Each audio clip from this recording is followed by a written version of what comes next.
Download aplikasi Tarbiyah Sunnah di handphone Anda. Tersedia di Google Play dan App Store. Bismillahirrahmanirrahim. Assalamualaikum warahmatullahi wabarakatuh. Alhamdulillahilladzi ba'atha fil ummiyina rasula minhum. Yatlu alaihim ayatihi wa yuzakkihim wa yu'allimuhumul kitaba wal hikmah.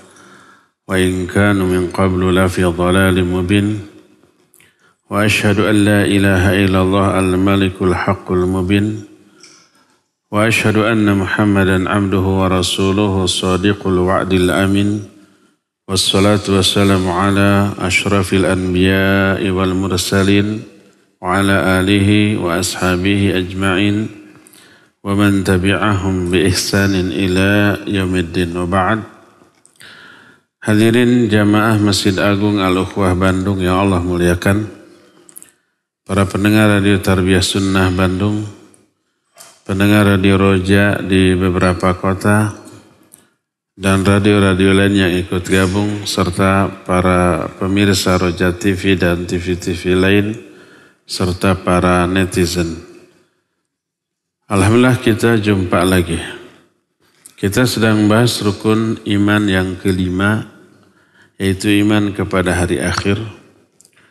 Salah satu yang dibahas dalam iman kepada hari akhir adalah beriman kepada tanda-tanda kiamat. Kita sedang bahas salah satu tanda besar dari hari kiamat, yaitu munculnya Dajjal laknatullahi alaih. Sudah kita terangkan sifat-sifat fisik dari Dajjal, bahkan kesaktian Dajjal. Ada orang di zaman Nabi SAW yang dicurigai sebagai Dajjal. Apakah dia Dajjal atau bukan? Para ulama juga ikhtilaf, para sahabat ikhtilaf. Sebagian sahabat ada yang menyatakan yakin dia Dajjal. Sebagian sahabat lagi menyatakan tidak. Dan Nabi SAW pun tidak memastikan apakah dia Dajjal atau bukan. Orang itu namanya adalah Ibnu Sayyad. Atau ada juga yang mengatakan Ibnu Sa'id. Tapi Ibnu Sayyad lebih ma'ruf, lebih dikenal. Nama aslinya Sofi. Kalau di kita Sofi ini nama perempuan. Di sana nama laki-laki. Menurut yang lain namanya Abdullah bin Sayyad atau bin Sa'id, sehingga dikenal dengan sebutan Ibnu Sayyad. Dulunya dia orang Yahudi yang tinggal di Madinah. Ketika Nabi SAW datang ke Madinah, Ibnu Sayyad ini masih kecil, belum baligh, dan belum masuk Islam. Imam Ibnu Katsir rahimahullah dalam kitab An-Nihayah menjelaskan annahu aslama. Dia masuk Islam. Ibnu Sayyad masuk Islam. Tadinya Yahudi. Wa kana ibnuhu Umarah min sadati tabi'in. Rawa anhu al-Imam Malik wa ghairuh. Ibnu Sayyad punya anak namanya Umarah. Ulama besar, ahli hadis. Beliau termasuk tokoh di generasi tabi'in. Imam Malik dan imam-imam yang lainnya banyak mengambil hadis, meriwayatkan hadis dari Umarah bin Abdullah bin Sayyad, anak dari Ibnu Sayyad. Imam Al-Zahabi dalam kitab Tajridu Asma'is Sahabah. Ini kitab berisi tentang biografi para sahabat. Beliau menjelaskan Abdullah bin Sayyad awradahu Ibnu Syahin wa qala huwa Ibnu Sa'id kana abuhu Yahudiyan wa walada Abdullah a'war makhtunan wa huwa alladhi qila innahu ad-dajjal thumma aslama fahuwa tabi'i. Kata Imam Az-Zahabi, Abdullah bin Sayyad diterangkan oleh Ibnu Syahin, seorang hafidh, ahli sejarah, ahli hadis. Kata Ibnu Syahin, dia adalah Ibnu Sa'id. Bapaknya yaitu Sa'id atau Sayyad, dulunya Yahudi. Punya anak diberi nama Abdullah. Abdullah bin Sayyad yang dikenal dengan Ibnu Sayyad. Anaknya ini picek matanya sebelah, lahir dalam keadaan sudah dikhitan. Dialah yang kemudian diisukan sebagai Dajjal. Terus dia masuk Islam. Dan dia termasuk generasi tabi'in.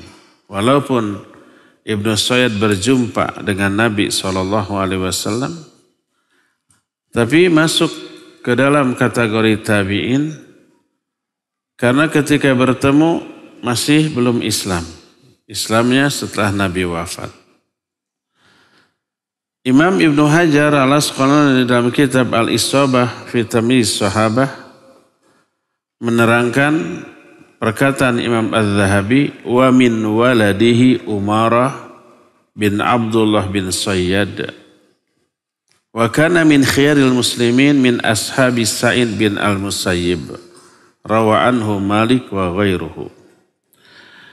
Ibnu Sayyad punya anak namanya Umarah bin Abdullah bin Sayyad. Umarah ini termasuk manusia terbaik di kalangan kaum muslimin di zaman itu. Dia termasuk sahabat Sa'id bin al-Musayyib. Imam Ibnu Katsir menyatakan Sa'id bin al-Musayyib kana a'laman nas.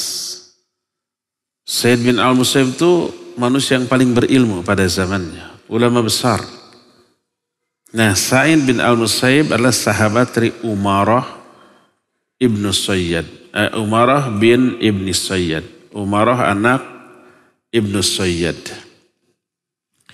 Imam Malik dan beberapa imam ahli hadis lain banyak meriwayatkan hadis dari Umarah bin Abdullah bin Sayyad ini.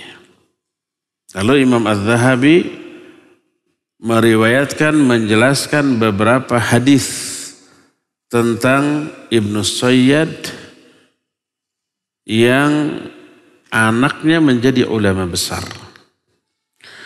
Kata beliau, wa fil jumlah la ma'na li dzikri Ibnu Sayyad fi sahabah li'annahu in kana dajjal falaysa bi sahabi qat'an li'annahu yamutu kafiran wa in kana ghairahu fa huwa hala luqihi an-nabi sallallahu alaihi wasallam lam yakun musliman. Berdasarkan seluruh informasi tentang Ibnu Sayyad, dia tidak bisa dikategorikan sahabat. Karena kalau Ibnu Sayyad ini Dajjal, pasti bukan sahabat karena matinya Dajjal dalam keadaan kafir. Tapi kalau dia bukan Dajjal, Ibnu Sayyad berjumpa dengan Nabi SAW dalam keadaan belum menjadi muslim. Dajjal atau bukan, dia bukan sahabat.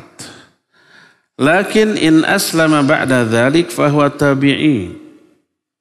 Tapi kalau dia Islam setelah itu, maka dia tabi'i, seorang tabi'in. Ini dijelaskan oleh Imam Az-Zahabi rahimahullahu ta'ala. Berkata Imam Ibnu Hajar al-Asqalani dalam kitab Tahdzibut Tahdzib tentang Umarah bin Sayyad. Umarah anaknya Ibnu Sayyad ini. Kata Imam Ibnu Hajar, Umarah bin Abdullah bin Sayyad al-Ansari Abu Ayyub al-Madani rawa an Jabir bin Abdullah wa Sa'id bin al-Musayyib wa Atha bin Yasar wa anhu Al-Dhuhaq bin Uthman al-Khuzami wa Malik bin Anas wa ghairuhuma. Umarah anaknya Ibnu Sayyad al-Ansari, dia bangsa Ansor. Kunyahnya Abu Ayyub al-Madani. Dia banyak meriwayatkan hadis dari sahabat Jabir bin Abdullah, mengambil juga dari sahabatnya Sa'id bin Al-Musayyib, dari Atha bin Yasar, dan ulama yang mengambil hadis dari Umarah bin Abdullah bin Sayyad lah Imam Ad-Dhahhak bin Utsman, Imam Malik bin Anas, dan yang lain-lain. Berkata Ibnu Ma'in dan Imam An-Nasai, Umarah ini orangnya thiqat, terpercaya. Berkata Abu Hatim, solihul hadis, hadis-hadisnya benar.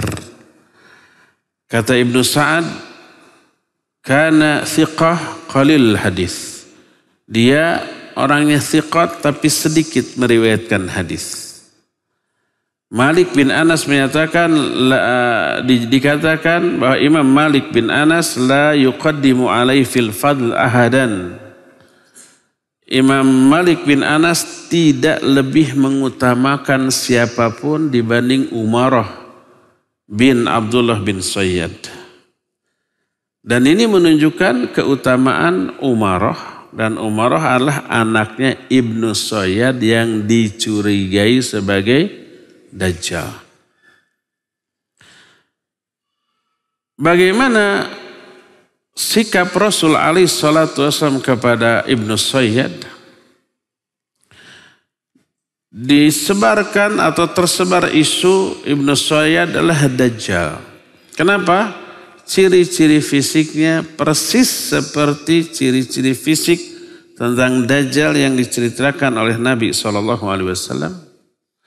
Dan dia juga mempraktekkan ilmu perdukunan. Kadang benar, kadang dusta. Lalu beritanya menyebar di kalangan manusia. Lalu tersebarlah isu dialah Dajjal. Sampai Nabi SAW mendengar tentang Ibnu Sayyad. Dicurigai dialah Dajjal. Lalu Nabi SAW ingin menyelidiki agar jelas identitas orang ini.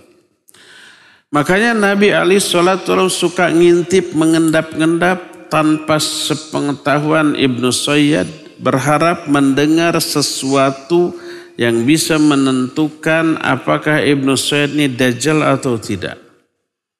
Kadang Nabi SAW mengajukan beberapa pertanyaan kepada Ibnu Sayyad. Dari jawabannya bisa tersingkap hakikat dia yang sebenarnya. Dalam hadis yang diterima dari Ibnu Umar radhiyallahu anhuma, bahwa Umar bersama Nabi alaihi salatu wasallam datang menemui Ibnu Sayyad secara diam-diam. Kemudian didapati Ibnu Sayyad itu sedang main-main sama anak-anak. Saat itu dia remaja menjelang dewasa. Ibnu Sayyad tidak menyadari kehadiran Nabi SAW. Oleh Nabi ditepuk dengan tangannya. Lalu ditanya, atashhadu anni Rasulullah? Apa kamu bersaksi bahwa aku adalah Rasulullah? Fanadhara ilaihi Ibnu Sayyad. Ibnu Sayyad menatap kepada Nabi SAW lalu berkata, asyhadu annaka rasulul ummiyin. Aku bersaksi bahwa engkau adalah Rasul yang ummi. Benar enggak jawabannya? Benar.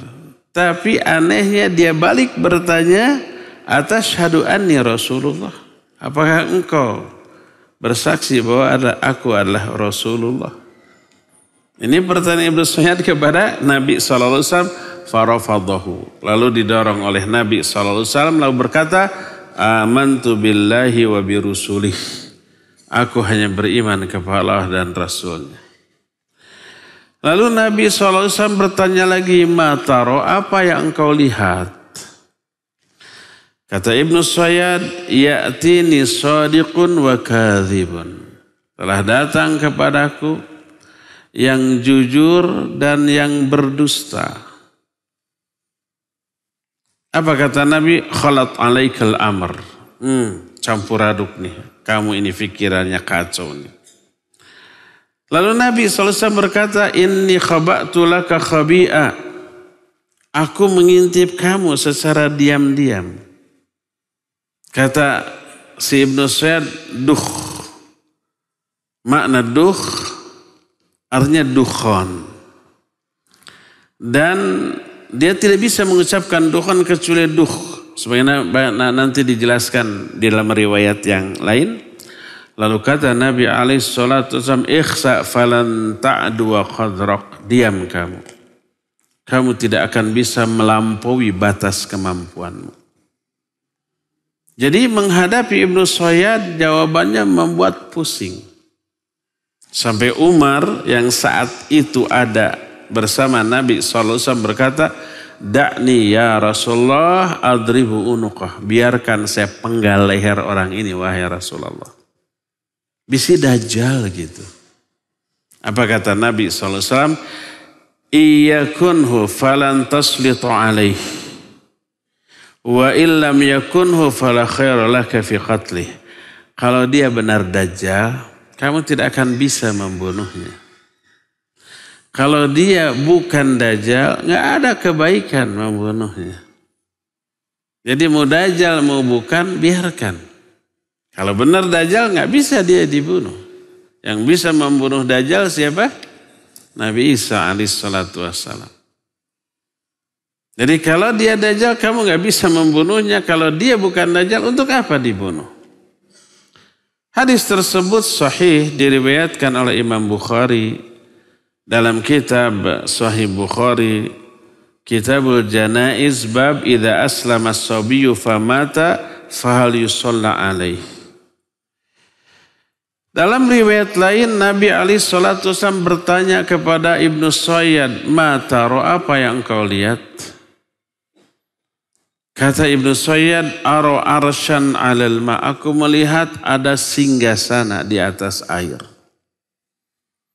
Berkata Rasul SAW, taro arsya iblis alal bahr. Berarti kamu itu melihat singgasana iblis di atas lautan. Ini kemampuan Ibnu Sayyad. Wa ma taro, apalagi yang kamu lihat?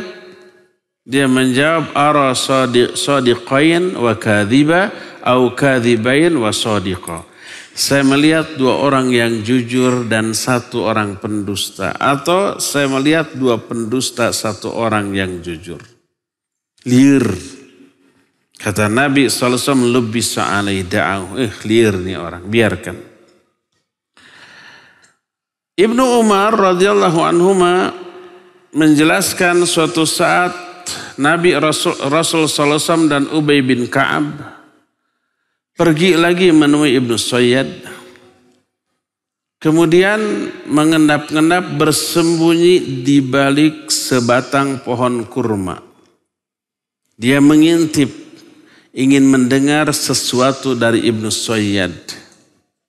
Sebelum Ibnu Sayyad melihat beliau, apa yang terjadi? Fara'ahun Nabi SAW wa huwa mudtaji. Nabi SAW melihat Ibnu Sayyad dalam keadaan berbaring. Ketika itu fara'athu ummu Ibnu Sayyad Rasul SAW wa huwa yattaqi bi jadu'in nakhl. Ibunya Ibnu Sayyad melihat Nabi SAW bersembunyi di balik pohon kurma. Ketahuan oleh ibunya. Lalu berkata ibunya kepada Ibnu Sayyad, ya Saf, wahai Saf. Kan namanya Sofi. Hadza Muhammad. Ini ada Muhammad. Ibnu Sayyad kemudian menoleh. Kata Nabi SAW, lau tarakathu bayyana. Seandainya ibunya Ibnu Sayyad ini diam, tidak menghardik, tidak memberitahu, pasti nanti urusannya bisa jelas. Apa dia dajjal atau bukan. Tapi karena keburu kagarewahkeun, keburu apa? Ketahuan sama Ibnu Sayyad, akhirnya Ibnu Sayyad mengetahui ada Nabi SAW. Hadis ini juga sahih diriwayatkan oleh Imam Bukhari dalam kitab Sahih Bukhari. Abu Dzar menjelaskan karena Rasul SAW yab'athuni ila ummi. Nabi SAW pernah mengutus aku mendatangi ibunya. Ibnu Sayyad ini. Kata Nabi SAW, salha kam hamalat bih. Tanya ibunya, berapa lama dia mengandung Ibnu Sayyad? Fa'ataituha, fasaltuha. Lalu aku mendatangi ibunya Ibnu Sayyad dan bertanya. Faqalat, ibunya menjawab, hamaltu bihi 12 syahran. Aku mengandungnya 12 bulan. Lebih lama dari umumnya manusia yang hanya 9 bulan. Ini 12 bulan. Kemudian thumma arsalani ilaiha. Beliau mengutus aku lagi ke ibunya. Di kali yang lain, di saat yang lain.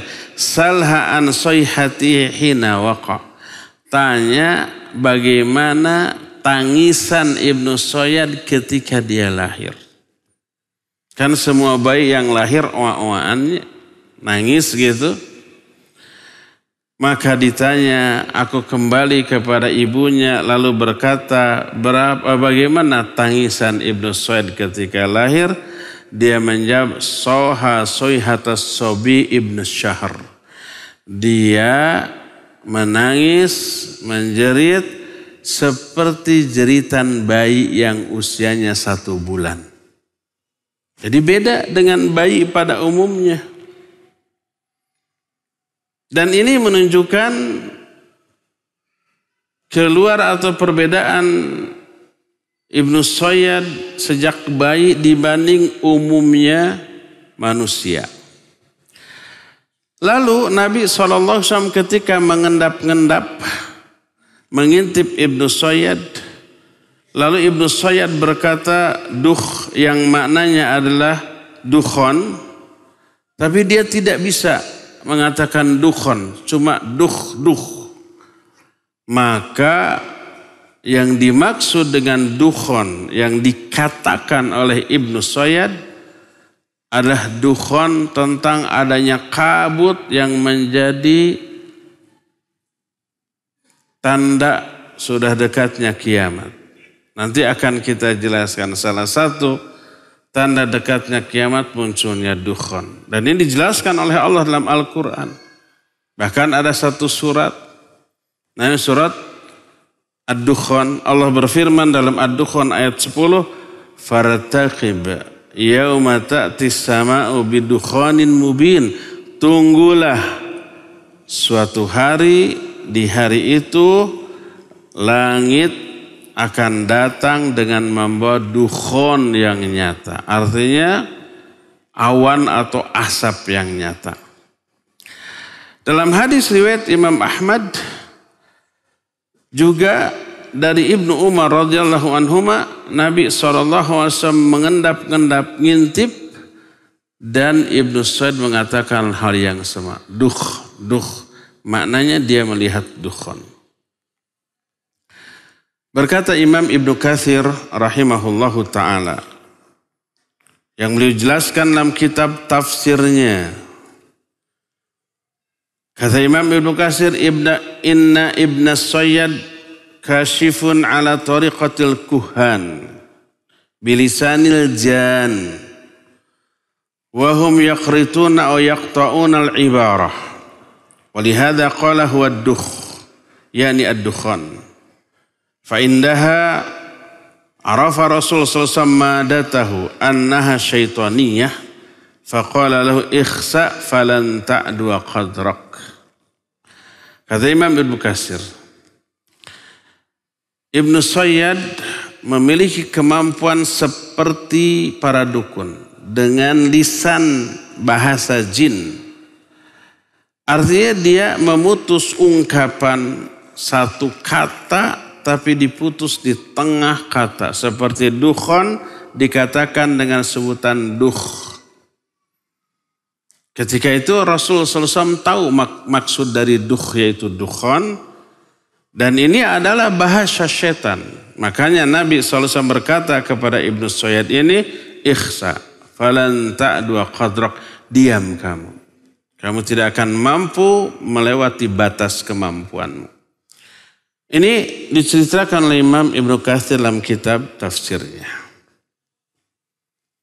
Tapi ternyata Ibnu Sayyad wafat, mati.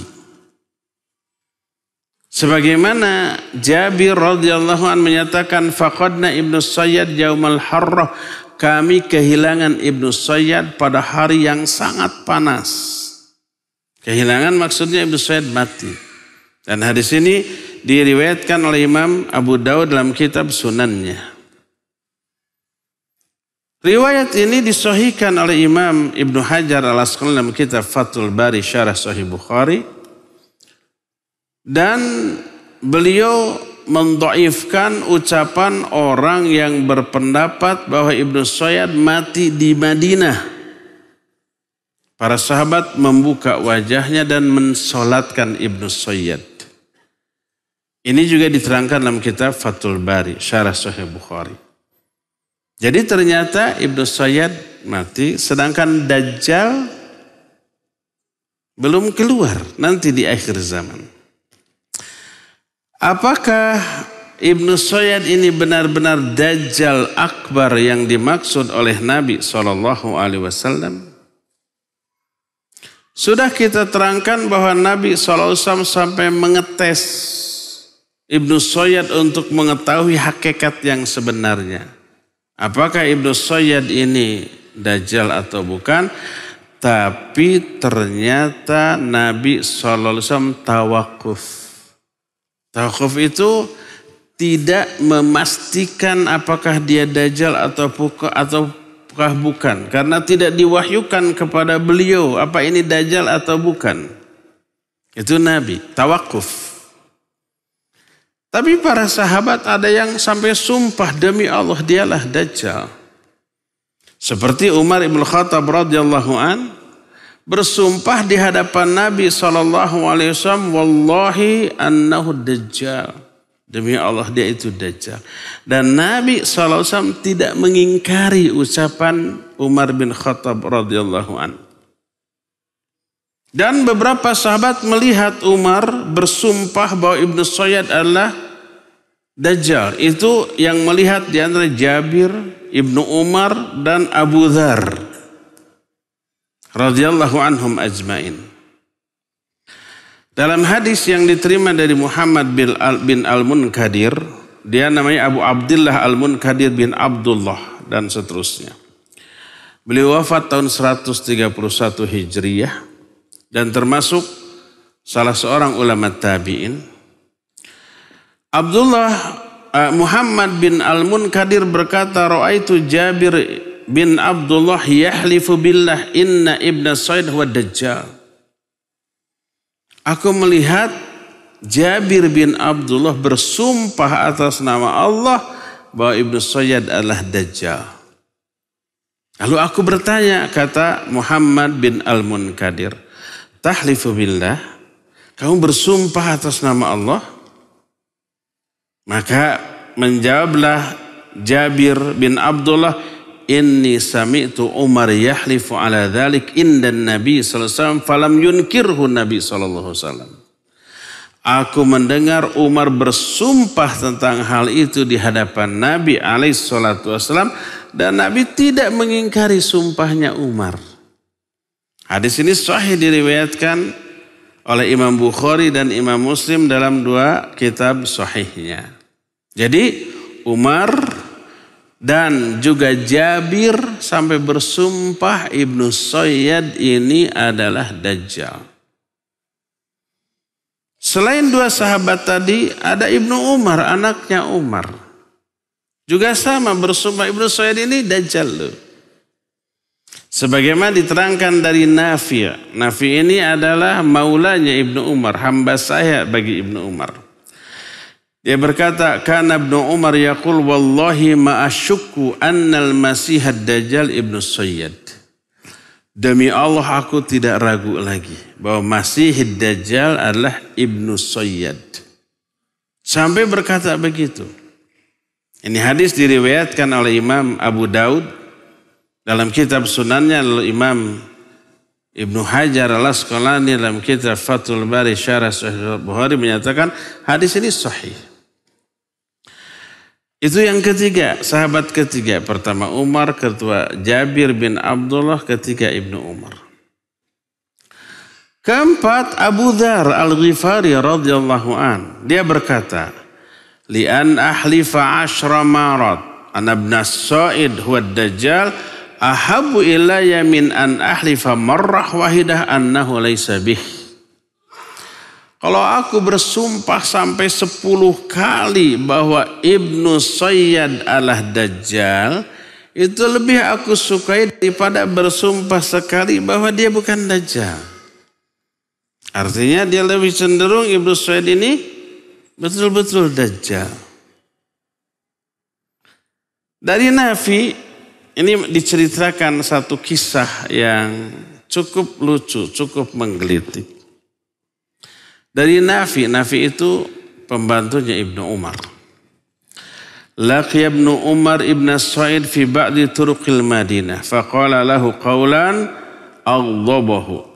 Fantafakha hatta mala'a sukkah. Fadakhala Ibnu Umar ala Hafsah wa qad balaghaha. Faqalat lahu rahimakallah ma aradda min Ibn Sa'id. Amma alimta anna Rasul SAW qala innama yakhruju min ghadabatin yughdibuha. Suatu saat Ibnu Umar berjumpa dengan Ibnu Sayyad di salah satu jalan Madinah. Lalu Ibnu Sayyad mendengar atau Ibnu Umar itu berkata kepada Ibnu Sayyad dengan perkataan yang membuat dia marah. Si Ibnu Sayyad ini marah. Entah apa yang dikatakannya. Apa yang terjadi? Si badannya mengembang sampai memenuhi seluruh pakaiannya. Pakaiannya asalnya agak longgar menjadi tiba-tiba sempit. Melihat itu Ibnu Umar langsung pergi lalu masuk menemui Hafsah. Faballaghaha. Diceritakan kepada Hafsah. Hafsah itu kan istri Nabi SAW. Dan saudara kandung dari Ibnu Umar. Berkatalah Hafsah, wahai rahimakallah, semoga Allah merahmatimu. Apa yang kamu inginkan dari Ibnu Sa'ad? Dari Ibnu Sa'id, bukankah kamu sudah tahu bahwa Rasul SAW pernah bersabda, Dajjal akan keluar dari sesuatu yang membuat dia itu marah.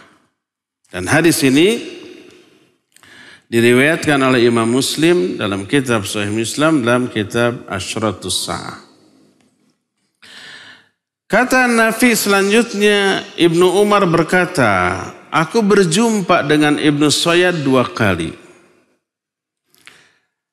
Maka suatu saat aku menjumpainya berbicara dengan banyak sahabat, banyak teman-temannya. Lalu Ibnu Umar bertanya, hal tatahaddatsuna annahu? Apakah kalian berbicara bahwa Ibnu Sayyad itu Dajjal?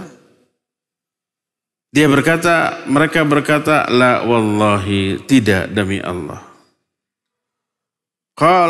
Qultu kadzabtani, wallahi laqad akhbarani ba'dukum annahu la yamuta hatta yakuna aktsarukum malan wa walada fakadzalika huwa za'amul yaum. Kata Ibnu Umar, kamu telah berdusta kepadaku. Demi Allah, sebagian kalian telah memberitahukan kepadaku bahwa Dajjal ini tidak akan mati sehingga kalian menjadi manusia yang paling banyak hartanya, paling banyak juga anak-anaknya, dan begitulah anggapan mereka pada hari ini. Kemudian kami berbicara lagi urusan lain, kemudian berpisah. Di hari yang lain berjumpa lagi, dan satu matanya sudah bermasalah. Aku bertanya, kata Ibnu Umar kepada Ibnu Sayyad, mata fu'ilat ainuk ma'ara, apa yang terjadi pada matamu sehingga aku melihat ada sesuatu pada matamu? Ibnu Sayyad menjawab, la adri, aku tidak tahu. Kata Ibnu Umar, la tadri wa hiya fi ra'si, kamu tidak tahu padahal matamu ada di kepalamu. Masa enggak tahu ya apa yang dialami oleh matanya? Maka berkata, insyaallahu khalaqaha fi asaka hadhihi. Kalau Allah menghendaki, Allah akan menciptakan mata ini di tongkat yang kamu bawa ini. Maka saat itu fanakhara asyaddan nakhiri himar, melenguh gitu. Melenguhlah dia seperti melenguhnya khimar. Seperti melenguhnya himar. Himar itu keledai. Melenguh apa itu? Suara keledai. Melenguh aja ya. Sehingga para sahabat menyangka aku memukul dia dengan tongkatku ini sampai patah. Dia menjerit, melenguh seperti jeritan himar. Para sahabat menyangka aku memukulnya sampai tongkatku ini patah. Adapun aku, demi Allah aku tidak merasakannya. Tapi betul tongkatnya patah. Mungkin tidak sadar dia memukulkan. Maka dia pun kemudian pergi sehingga datang Ummul Mukminin, yaitu Hafsah tadi. Kemudian berkata, apa yang kamu inginkan? Bukankah Nabi SAW pernah bersabda, inna awwala ma yab'athuhu 'alan nas ghadbun yughdibuhu.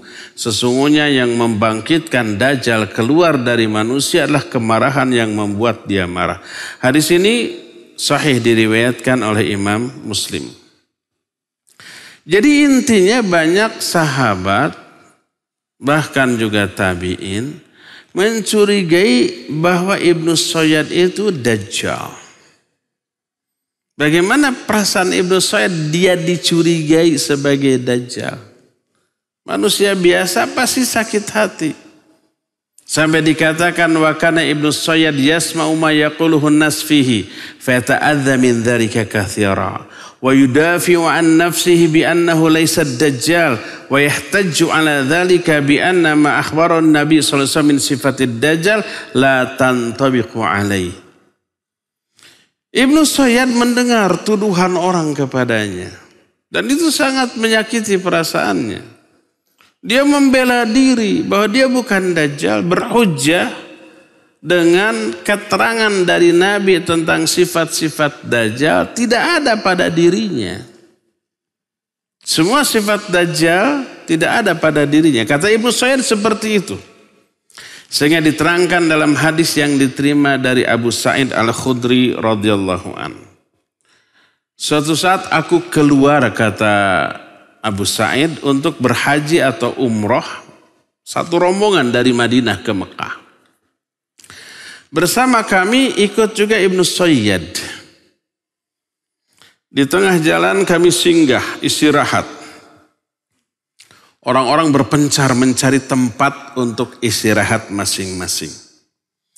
Tinggal aku berdua sama Ibnu Sayyad. Aku merasakan kengerian berdua dengan Ibnu Sayyad mendengar isu tentang Ibnu Sayyad bahwa dia itu Dajjal. Kemudian seandainya mana tadi? Oh ini. Maka datanglah Ibnu Sayyad menghampiriku, meletakkan barang bawaannya berdekatan dengan barang bawaanku. Menyatu tuh. Aku berkata, innal harra syadid falau wada'tahu tahta tilka syajarah. Udara sangat panas. Coba letakkan barangmu tuh di bawah pohon itu biar rindang, jangan di sini gitu ya. Dia nurut. Kemudian dia mengambil kambing yang dibawanya. Memerah kambing, memerah susunya. Kemudian ditampung di wadah gelas yang besar. Dia datang kepadaku membawa wadah belas berisi susu. Ishrab Aba Sa'id. Minumlah ini wahai Abu Sa'id. Abu Sa'id kan ngeri ya, karena Dajjal itu membawa air. Kalau siapa yang meminumnya, dia akan menjadi pengikutnya. Aku berkata, innal harra syadid wal laban har ma bi illa anni akrahu an ashraba an yadih. Kata dia, cuaca sangat panas, susu juga panas, aku nggak mau minumnya. Jadi talak. Karena apa? Aku tidak mau minum dari tangan dia. Maka berkata Ibnu Sa'd Aba Sa'id, laqad hammamtu an akhudha habalan fa u'alliquhu bisyajaratin summa akhtaniqu mimma yaqulu linnas. Wahai Abu Sa'id, si Ibnu Sa'd ini tahu bahwa Abu Sa'id ini menuduh atau menduga dia Dajjal. Sebagaimana orang-orang. Kata Ibnu Sa'd, wahai Abu Sa'id, aku ingin ngambil tali. Aku ikatkan di pohon lalu aku gantung, aku cekik leherku dengan tali itu karena perkataan orang kepadaku. Perkataan orang tentang diriku yaitu aku ini Dajjal. Abu Sa'id, man khafiya alaihi hadithu Rasul sama khafiya alaikum ma'syarul ansar. Alasta min a'lamin nasi bihadisi Rasul sallallahu alaihi wasallam. Wahai Abu Sa'id, siapa orang yang tidak tahu tentang hadis Rasul sallallahu alaihi wasallam di kalangan Ansar? Bukankah engkau orang yang paling tahu tentang hadis Nabi sallallahu alaihi wasallam? Alaysa qad qala Rasul sallallahu kafiru ana muslim.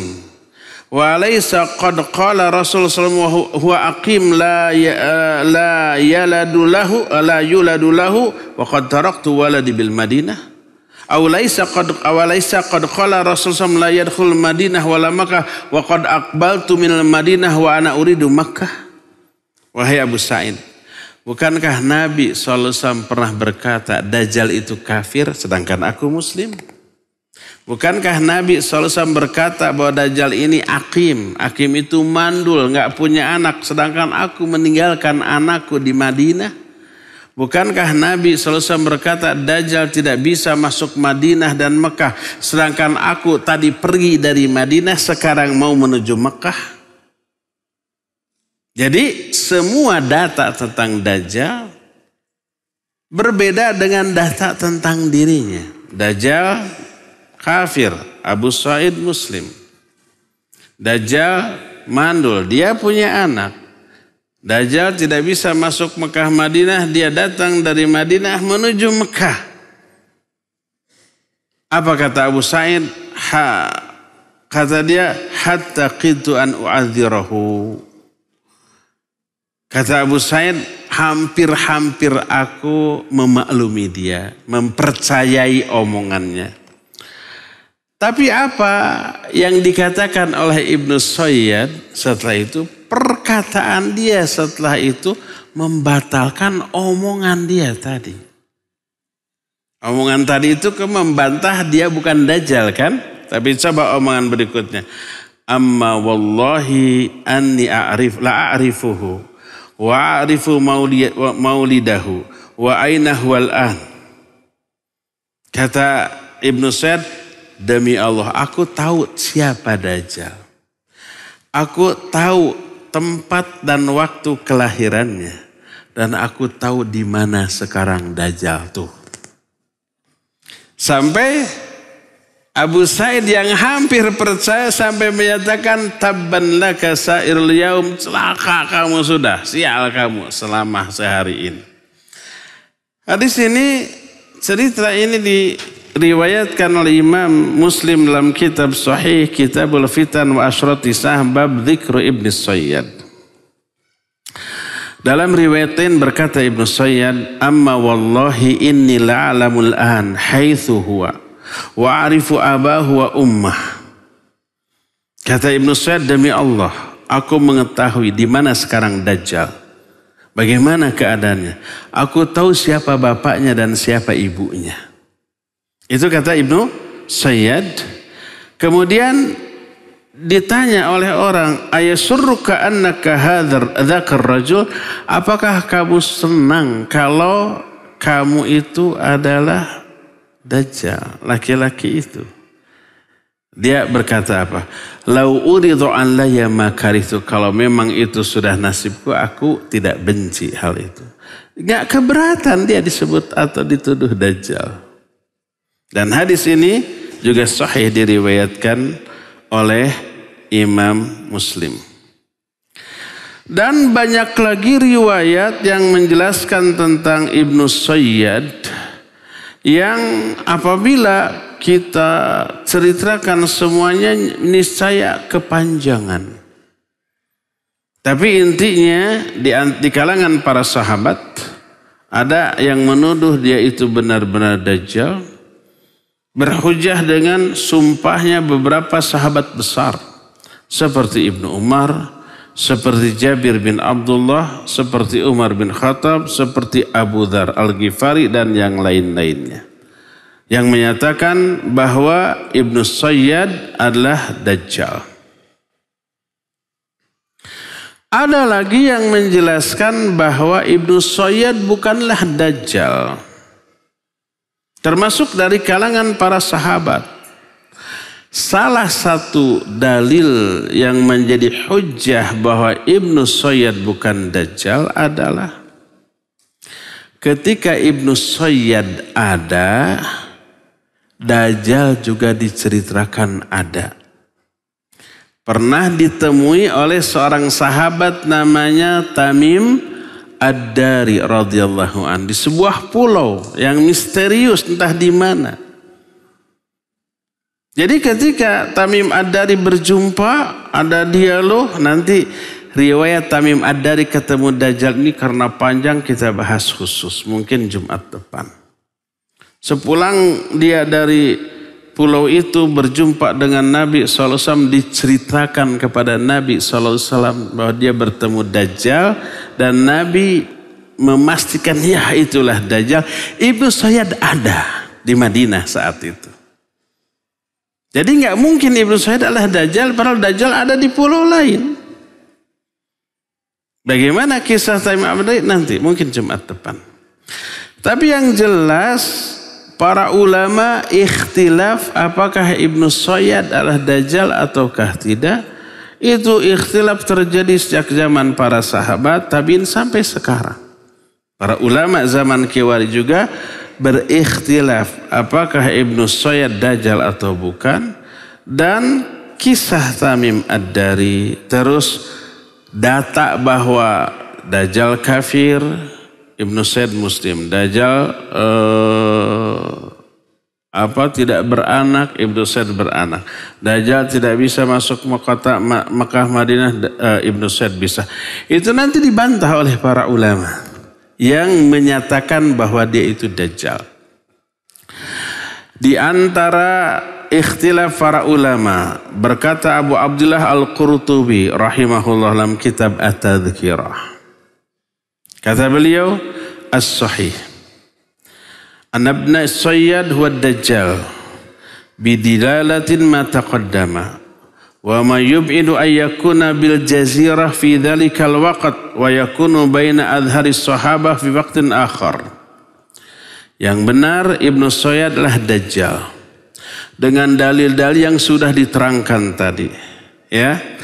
Tidak jauh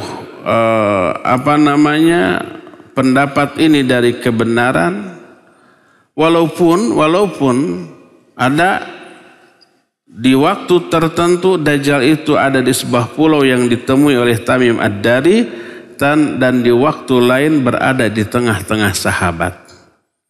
Dan Dajjal memiliki kemampuan seperti itu. Itu nanti akan diterangkan. Berkata Imam An-Nawawi rahimahullah, yang beliau jelaskan di dalam kitab Syarah Sahih Muslim tentang Dajjal. Kata Imam An-Nawawi, qala al-ulama, telah berkata para ulama. Ulama yang dimaksud guru-guru dari Imam An-Nawawi. Wa qissatuhu mushkilah wa amruhu mustabih fi annahu hal huwal masihud dajjal al-masyhur am ghairuhu wa la syakka fi annahu dajjal minad dajajil. Kata Imam An-Nawawi, kisah tentang Dajjal ini aneh. urusannya begitu samar. Apakah dia itu Dajjal yang masyhur atau bukan? Tapi tidak ada keraguan bahwa Ibnu Sayyad termasuk salah satu di antara beberapa Dajjal. Kita pernah terangkan ada Dajjal kecil, ada Dajjal besar. Dajjal besar inilah yang dimaksud menjadi tanda sudah dekatnya akhir zaman. Dajjal kecil termasuk tanda-tanda kecil hari kiamat, munculnya para pendusta semua mengaku nabi. Nabi palsu berjumlah seluruhnya 30 orang yang ngaku nabi. Tapi bukankah kenyataan sudah ribuan orang yang ngaku nabinya? Di Indonesia juga sayanya ratusan tuh.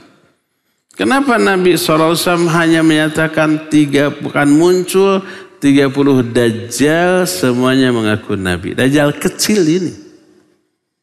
Lalu para ulama menjelaskan yang dimaksud 30 Dajjal kecil yang mengaku nabi adalah nabi-nabi palsu yang memiliki power, pengikut yang banyak, memiliki pasukan tempur seperti Musailamah Al-Kadzab zaman baheula. Pengikutnya sampai banyak dan memiliki pasukan perang sampai perang kan bersama melawan kaum muslimin dan ditumpas. Yang membunuh Musailamah Al-Kadzab adalah pembunuh Hamzah bin Abdul Muttalib di perang Uhud. Namanya siapa?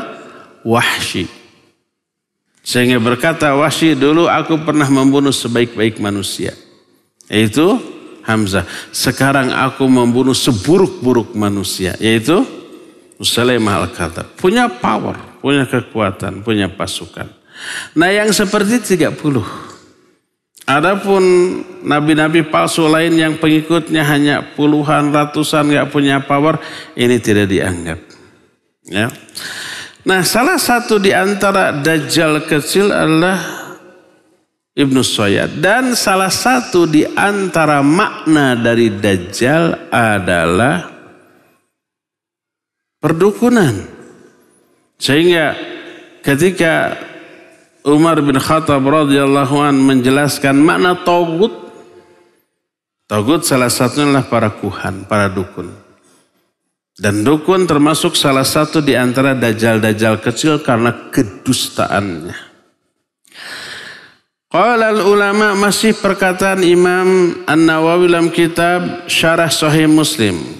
Wa dhahirul ahadits anna Nabiya sallallahu alaihi wasallam lam yuha ilaihi bi annahu al-masih ad-dajjal wala ghairuh wa innama uhiya ilaihi bi sifatid dajjal wa kana fi ibn Sayyad qara'in muhtamalah falidhalik kana an-nabiy sallallahu alaihi wasallam la yaqta'u bi annahu ad-dajjal wala ghairah wa lihadza qala li Umar iyakunhu falan tastati'a qatlah.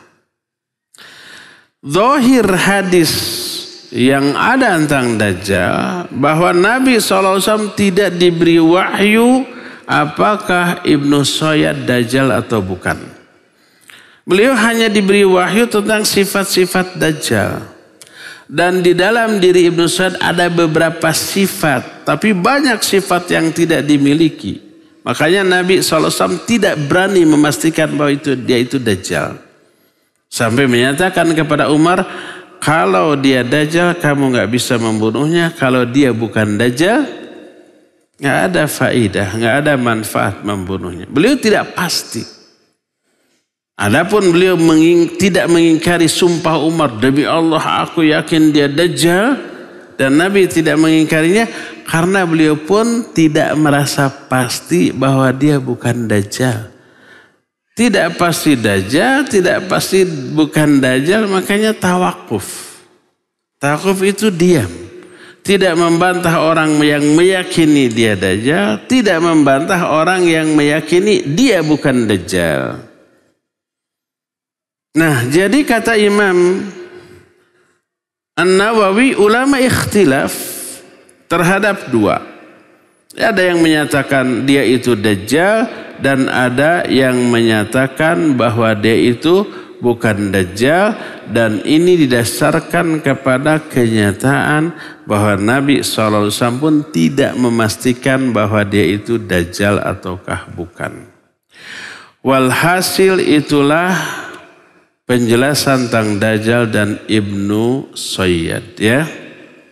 Terus kecenderungan kita ini kemana? Apakah Ibnu Sayyad dengan Dajjal dua sosok yang sama atau dua sosok yang berbeda? Episode ini belum selesai. Akan ada lanjut, to be continue. Hanca, bersambung.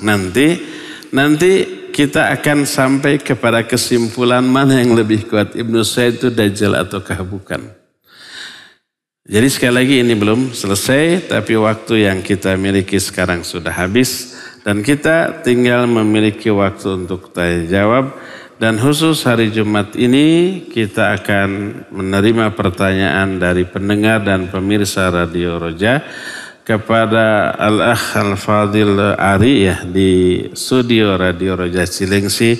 Dipersilakan untuk memandu tanya jawab dengan pendengar dan pemirsa. Wa sallallahu ala nabiyina Muhammadin wa ala alihi wa ashabihi wasallam. Silakan. Bapak tadi berkaitan dengan ada sebuah hadis yang mengatakan untuk terhindar dari fitnah Dajjal kita membaca 10 dari surat Al-Kahfi. Nah prakteknya apakah ketika kita melihat Dajjal tersebut kita membaca ayat tersebut sehingga Dajjal nanti pergi, atau kita membacanya sekarang setiap hari? Dan apakah sekedar kita membacanya saja atau perlu kita memahami dan mentadaburi dari surat Al-Kahfi tersebut? Silahkan. Baik. Iya, barakallahu fiik. Betul, salah satu di antara cara untuk terhindar dari fitnah Dajjal adalah bacakan surah Al-Kahfi. Bagaimana prakteknya? Ya, ketika ketemu Dajjal, bacakan surah Al-Kahfi. Ketika berjumpa. Sebagaimana hadis yang sahih riwayat Imam Muslim dari Nawas bin Sam'an radhiyallahu an, Nabi SAW bersabda, "Man adrakahu minkum falyaqra' alaihi fawatiha suratil kahfi." Siapa yang berjumpa dengan Dajjal di antara kalian, bacakan kepada dia awal surah Al-Kahfi. Berapa ayat awalnya itu? 10 ayat. Sebagaimana diterangkan dalam hadis juga sahih riwayat Imam Muslim dari Abu Darda radhiyallahu an. Berkata Nabi SAW, "Man hafidha 10 ayatin min awali suratil kahfi usima minad Dajjal, ay min fitnatihi." Siapa orang yang menghafal 10 ayat pertama dari surah Al-Kahfi, dia akan dipelihara dari fitnah Dajjal. Jadi ada 2 cara praktek membaca surah Al-Kahfi. Pertama, hafalkan 10 ayat pertama dari surah Al-Kahfi. Baca terus berulang-ulang. Kapan? Tidak ada ketetapan waktu. Ada enggak hadis sahih agar dibiasakan baca surah Al-Kahfi malam Jumat dan hari Jumat? Ya ada. Sahih apa dhaif? Menurut para ulama ahli hadis sahih. Syekh Al-Albani menyatakan hadis ini sahih dalam kitab Irwaul Ghalil. Syekh bin Baz rahimahullah menyatakan hadis ini qawi, makbul, hasan. Dan banyak, ada yang hasan, ada yang dhaif. Yang dhaif pun terangkat menjadi hadis yang hasan li ghairihi. Imam Syafi'i menyatakan saya suka kalau orang membaca surah Al-Kahfi malam Jumat atau hari Jumat. Karena adanya hadis yang sahih tentang masalah itu. Itu para ulama ahli hadis. Pegang teguh ulama ahli hadis tentang pensahihan hadis ini. Ada yang mendhaifkan, ada banyak di kalangan para asatidzah yang mendhaifkan. Kita lebih cenderung kepada keterangan dari para ulama ahli hadis tentang hal ini. Ya, baca Al-Kahfi malam Jumat, hari Jumat. Dan itu dianjurkan oleh para ulama mujtahidin dan para ulama ahli hadis. Nah, itu baca akan disinari antara 2 Jumat. Siapa yang menghafalkan 10 ayat pertama dari surah Al-Kahfi akan dipelihara dari fitnah Dajjal. Lakukan prakteknya sejak sekarang. Dan ketika berjumpa kelak dengan Dajjal, bacakan 10 ayat pertama dari surah Al-Kahfi di hadapan Dajjal. Kenapa tidak ayat kursi? Berkata Imam An-Nawawi rahimahullah dalam kitab Syarah Sahih Muslim, kata beliau, sababu dzalik ma fi awwaliha minal ajaib wal ayat. Faman tadabbaraha lam yuftatan bid-dajjal. Wa kadzalika akhiruha qauluhu ta'ala afahasibal ladzina kafaru ayattakhidhu ila akhiril ayat. Sebab-sebab surah Al-Kahfi bisa menolak fitnah Dajjal adalah sebab di awal surah Al-Kahfi terdapat banyak keajaiban, cerita-cerita yang menakjubkan dan tanda-tanda kebesaran Allah. Siapa yang mentadaburinya, menghayati maknanya sampai menjadi keyakinan dalam kalbunya, dia akan diamankan dari fitnah Dajjal. Demikian juga ayat terakhir dari surah Al-Kahfi itu ya. Jadi prakteknya hafalkan 10 ayat dari sekarang, baca setiap malam Jumat, hari Jumat, dan kalau ditakdirkan kita berjumpa dengan Dajjal, bacakan 10 ayat pertama dari surah Al-Kahfi di hadapan Dajjal ya. Wallahu a'lam bissawab. Silakan lagi. Bertanya kurang lebih mengenai kisah Asbahul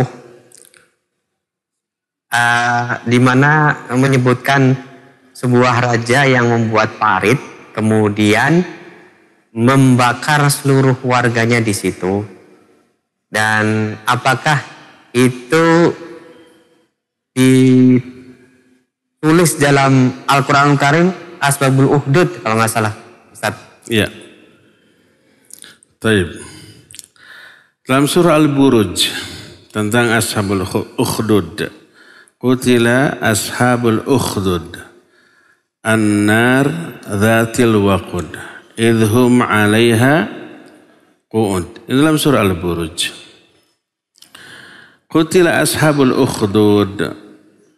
Celakalah, binasalah para pembuat parit. Jadi ada parit digali dengan panjang dan lebar serta kedalaman yang cukup.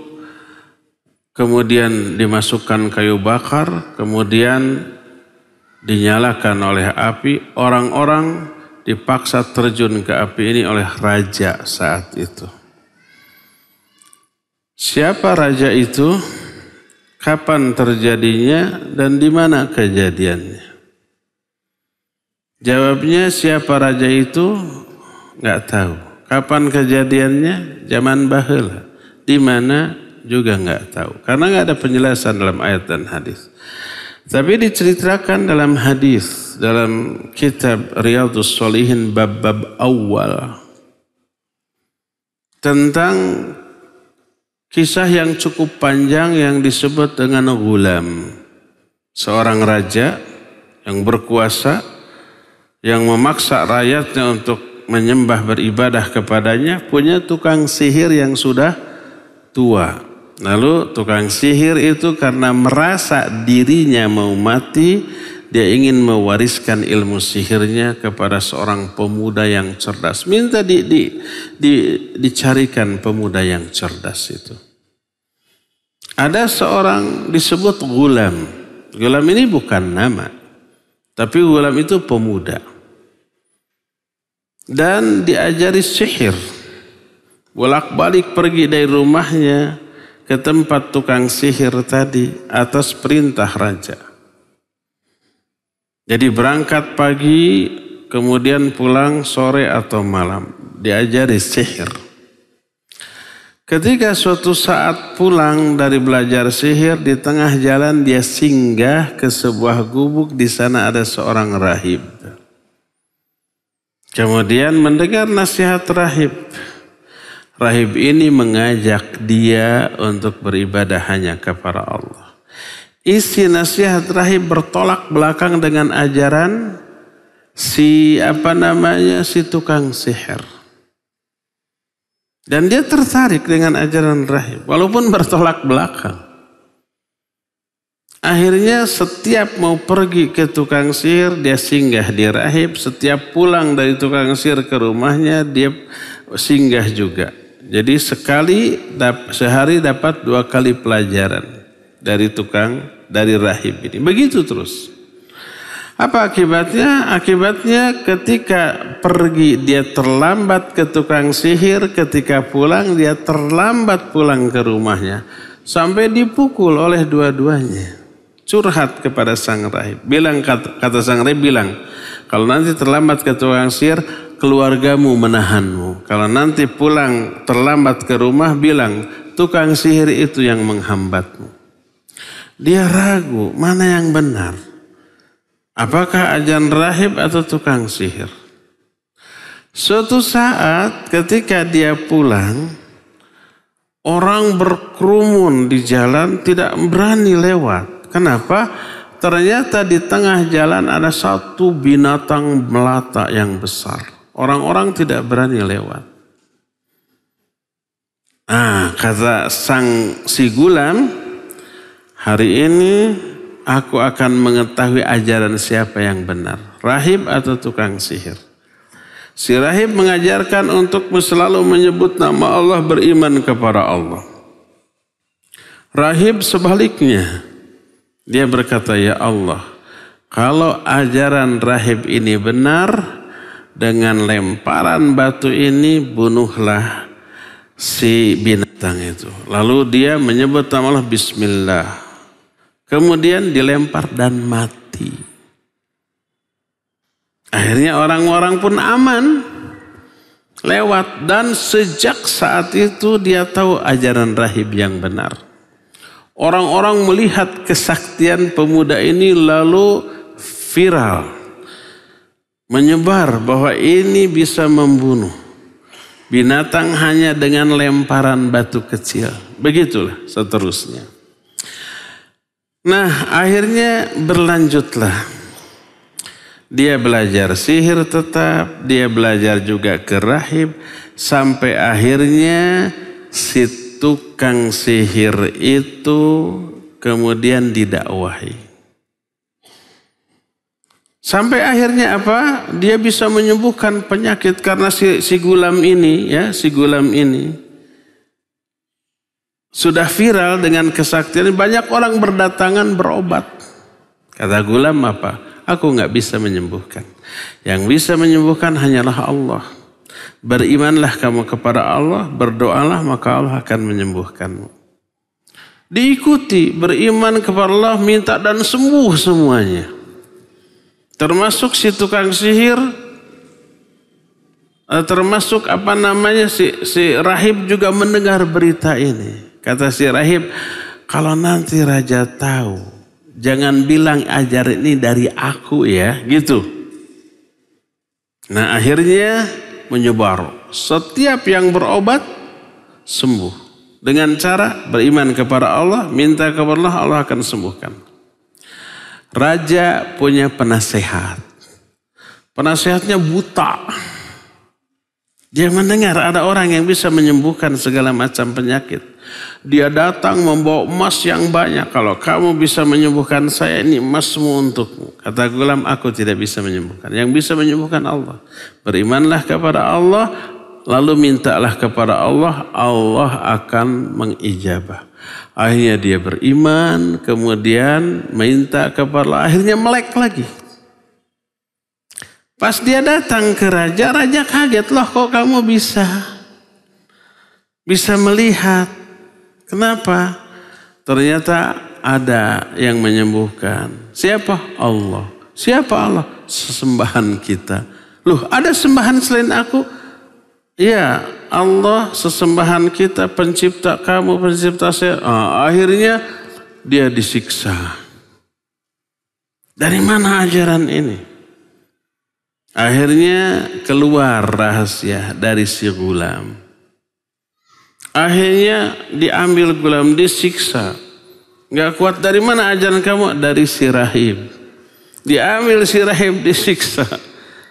Kamu harus murtad lagi, nggak mau. Kalau enggak dibunuh, akhirnya dibunuh. Si rahib itu. Yang buta tadi juga dibunuh, ya. Nah, terus sekarang si gulam ini yang mewarisi sihir yang luar biasa, disangkanya sihir. Kata raja bawa ke tengah lautan. Paksa dia keluar dari keyakinannya. Kalau enggak lempar ke lautan biar mati. Dibawa ke lautan, dipaksa, lalu gulam berdoa. Allahumma kfinihim bima syi'ta. Boleh dihafalkan doain. Allahumma kfinihim bima syi'ta. Ya Allah, lindungi aku, selamatkan aku dari mereka dengan cara yang kau kehendaki. Berguncang itu perahu, semuanya nyebur ke laut, tinggal gulam sendiri. Semuanya mati. Gulam kembali. Bukannya kabur, datang lagi ke raja tuh. Loh, kamu selamat, mana prajuritku? Mati semua. Diutus lagi sepasukan yang lebih kuat. Suruh naik ke gunung. Paksa agar dia meninggalkan keyakinannya. Kalau enggak mau, lempar dari atas gunung. Dibawa ke gunung. Dia berdoa lagi. Allahumma kfinihi bima syi'ta. Allahumma kfinihim bima syi'ta. Allah, selamatkan aku dari mereka dengan cara yang kau kehendaki. Berguncang lagi itu gunung. Semuanya berjatuhan kecuali gulam. Setelah itu datang lagi, bukannya kabur. Karena misinya bukan menyelamatkan diri sendiri. Bingung ini si raja, gimana sih cara membunuh kamu? Sebab kekhawatirannya nanti semua orang beriman kepada Allah, beriman kepada ajaran gulam, nanti dia ditinggalkan sebagai sesembahan. Kata gulam, kamu tidak akan bisa membunuhku kecuali dengan mengikuti perkataanku. Apa perkataannya?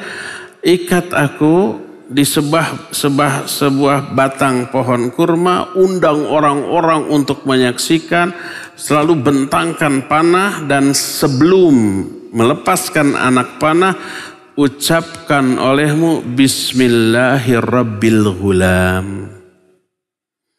Akhirnya dilaksanakan. Saking inginnya membunuh gulam, khawatir pengaruhnya tambah melebar, posisi dia sebagai sesembahan bisa jatuh. Diundang semua orang, diikat gulam, kemudian dipentangkan anak panah, lalu sebelum melepaskan anak panah dia berkata Bismillahirrabbilghulam, dengan menyebut nama Allah Rabb Ghulam. Secara keras semua orang mendengar. Akhirnya anak panah ini melesat dan tembus ke dada gulam dan mati. Boga lalakon mati, sad ending? Enggak. Apa yang terjadi melihat begitu? Semua orang yang ada di sana berkata, amanna birabbil ghulam. Kami beriman kepada Rabb Ghulam. Semuanya beriman. Itu yang sangat ditakutkan oleh raja. Bingung kan raja? Dia membunuh gulam karena takut orang-orang terpengaruh oleh ajaran gulam. Ternyata setelah dibunuh semua orang terpengaruh. Beriman. Akhirnya raja ngancam. Bikin parit. Dibikin parit. Dimasukkan kayu bakar, dibakar. Lalu dia berkata, siapa yang masih beriman kepada Rabb Ghulam, terjun ke api itu. Semua pada terjun. Gak ada takut-takutnya. Karena apa? Karena keimanan. Sampai ada seorang ibu yang membawa bayi yang masih merah, pas mau dilemparkan itu kasihan, gak tega, ragu dia. Tapi keajaiban muncul. Anak ini berbicara, isbiri ya ummah fa inna lakil jannah. Bayi bisa ngomong. Sabarlah engkau wahai ibuku, bagimu surga. Lalu setelah itu dia sadar tegar baru loncat ke parit yang berisi api tersebut. Hingga tercatat ini termasuk salah satu bayi yang bisa ngomong ketika dalam buayan. Ada berapa? Nabi Isa, anak dalam kasus Jurej. Terus siapa lagi? Anaknya Masyitoh, tukang sisir siapa? Fir'aun dan ini. 4 yang kita tahu. Nah, ini yang dikhawatirkan, ya. Berkaitan dengan kasus ini, ayat yang tadi ditanyakan itu berbicara tentang qutila ashabul ukhdud an-nari dzatil waqud idhum 'alayha qu'ud. Binasalah ashabul ukhdud. Artinya si raja ini yang membakar semua rakyatnya hanya karena beriman kepada Allah Subhanahu wa taala. Kisah ini ada dalam kitab Sahih Bukhari, ada dalam kitab Riyadhus Shalihin Sunan Imam An-Nawawi di bab-bab awal dari kitab tersebut, dan ini bercerita tentang kisah gulam yang tadi diterangkan, ya. Tapi di mana tempatnya, kapan kejadiannya tidak ada penjelasan yang didasarkan kepada wahyu Al-Quran atau Sunnah. Tapi pesannya adalah pesan moralnya banyak. Salah satunya adalah bahwa kesuksesan dakwah yang dilakukan oleh seorang dai, baik rasul, nabi, ulama atau dai manapun, itu bukan sukses yang diraih oleh pribadi si dai atau si rasul. Kesuksesan dakwah adalah bila dakwah ini menyebar walaupun dai-nya mati. Contohnya gulam, dia mati. Apakah dia gagal karena dia mati ketika masih muda, masih bujang? Enggak, dia berhasil. Karena misi utamanya bukan mengangkat nama besar pribadi si dai-nya, tapi misi utama menyebarkan ajaran Allah agar orang-orang beriman. Dia sukses. Ada nggak para nabi yang nggak punya pengikut? Ada, atau pengikut 1-2 orang, atau nggak punya pengikut sama sekali dan mati ketika dakwahnya.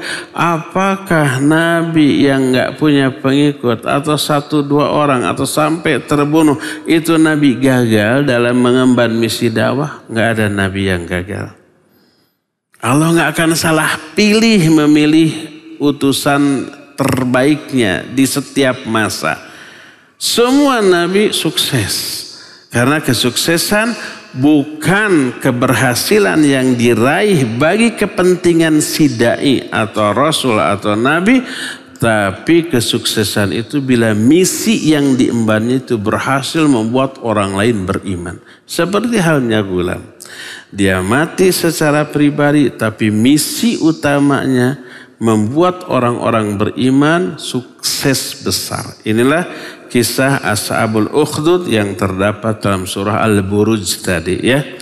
Ya, cukup sampai di sini saja. Insyaallah kita lanjut di hari Jumat yang akan datang. Subhanakallahum bihamdik asyhadu an la ilaha illa anta astaghfiruka wa atubu ilaik. Walhamdulillahirabbil alamin. Wassalamualaikum warahmatullahi wabarakatuh.